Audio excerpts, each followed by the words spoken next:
with my friend Jared Wilder. Hey guys, and I'm here with my friend Scotty Watson. Yay! And we're going to improvise for you for 3 minutes. But before we get going, please follow Jared in all things social media at SomethinWilder. That's something with an N, not a G. SomethinWilder, at SomethinWilder. He's all over the place and he does brilliant work. So follow him on that. Literally and figuratively. I hope so, because this is our playtime. So our suggestion, Jared, comes from Jared. Yes, Scotty. Jared. I've been to London town. Oh, lovely. Actually, interesting. Liverpool is where this comes from. It comes from Heather Dickinson in Liverpool in the UK. Hey, Liverpool. Thanks for stopping by. Love Ted Lasso. Thanks for the Beatles. And Heather's suggestion is in the corner of a crowded bakery cafe is our location. Wow. Our location. I've wanted this for so long. I can actually have it. I want the pie. I'm not sure I want the crowd, but I'll for real. I feel like the pie in the crowd. So we are going to improvise for approximately 3 minutes. Exactly 3 minutes. 3 minutes. And no more. So are you ready, Jared? I am ready, Scott. Let's dive in.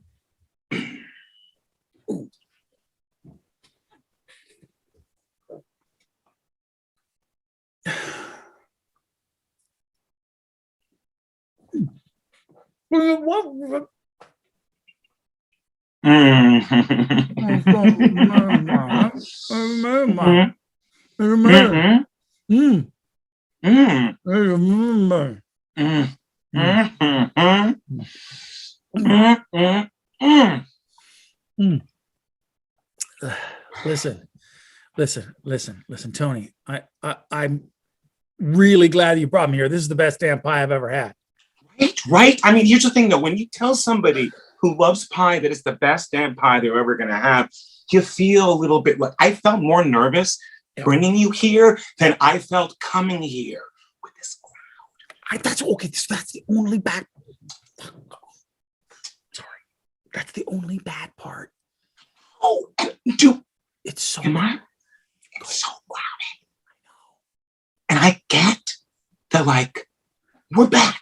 I mean, we're back, but are we that kind of back? You know what I mean? No. Fucking keep swearing. It's okay. Honestly, it's so loud. I don't think anyone heard it. Oh, okay. Yeah. And by the way, though, can I tell you? Speaking of swearing, I think I have a mouth like a sailor now. I mean, I've just been cursing up a storm because I'm talking to imaginary people, and then real people are there, and they don't like me cursing them out. That is why I asked to see you today, because I have the same problem. And I have been noticing just that when I'm delivering my sermons and I drop an F-bomb, people don't get, they get very upset by it. What? Maybe you're pumping them up. Maybe you're bringing them to a new era because, hey, right? At one point, there were only a number of words you could not say on television, right? Now you can get away with anything. 5, Carlin, right? Now, if you do it in the right context, you can get by standards and practices, not only on network television, but in life. That's my new goal. It's the religious standards and practices that are really bringing you down. And you know what? Shed them. Shed those chains. Tony, you have changed my life. I want to try this out because this is what I was planning to do in my sermon on Sunday. Yeah. I wanted to sneak preview. Oh, yes, man. Ezekiel 12:14. Yeah. And Ezekiel did say upon the people, this is going to be fucking bad, folks. We got to get our asses out of Babylon. Right. And he was trying to say, we really need to go And then people weren't listening. People weren't listening. And he had to give it there. Hey, guess what? Stone Cold Steve Austin. He was an unbelievable wrestler. 10 years, 15 years. And until he said, Austin 3:16 says, I just whooped your ass, no one cared. No one read the Bible till they saw that. Uh-huh. Just saying. I mean, there was a lot owed from all different, probably nominal religions to Stone Cold Steve Austin in the long run. You know what? This has changed my life. Plus, 2 meetings to ask, right? Ezekiel, right, said, you got to get our asses, but also our donkeys out. And so maybe Stone Cold Steve Austin was also referring to the 2 asses. I think he was, because Stone Cold says, I just whooped your donkey, feels like it has a different connotation there, right? Like, why did you do that? That was my burrow. I needed that burrow to get out. You just told me very strongly with words and curse words that we need to get out. I don't understand the donkey, but whipping your ass. Thou shalt not covet thy neighbor's ass.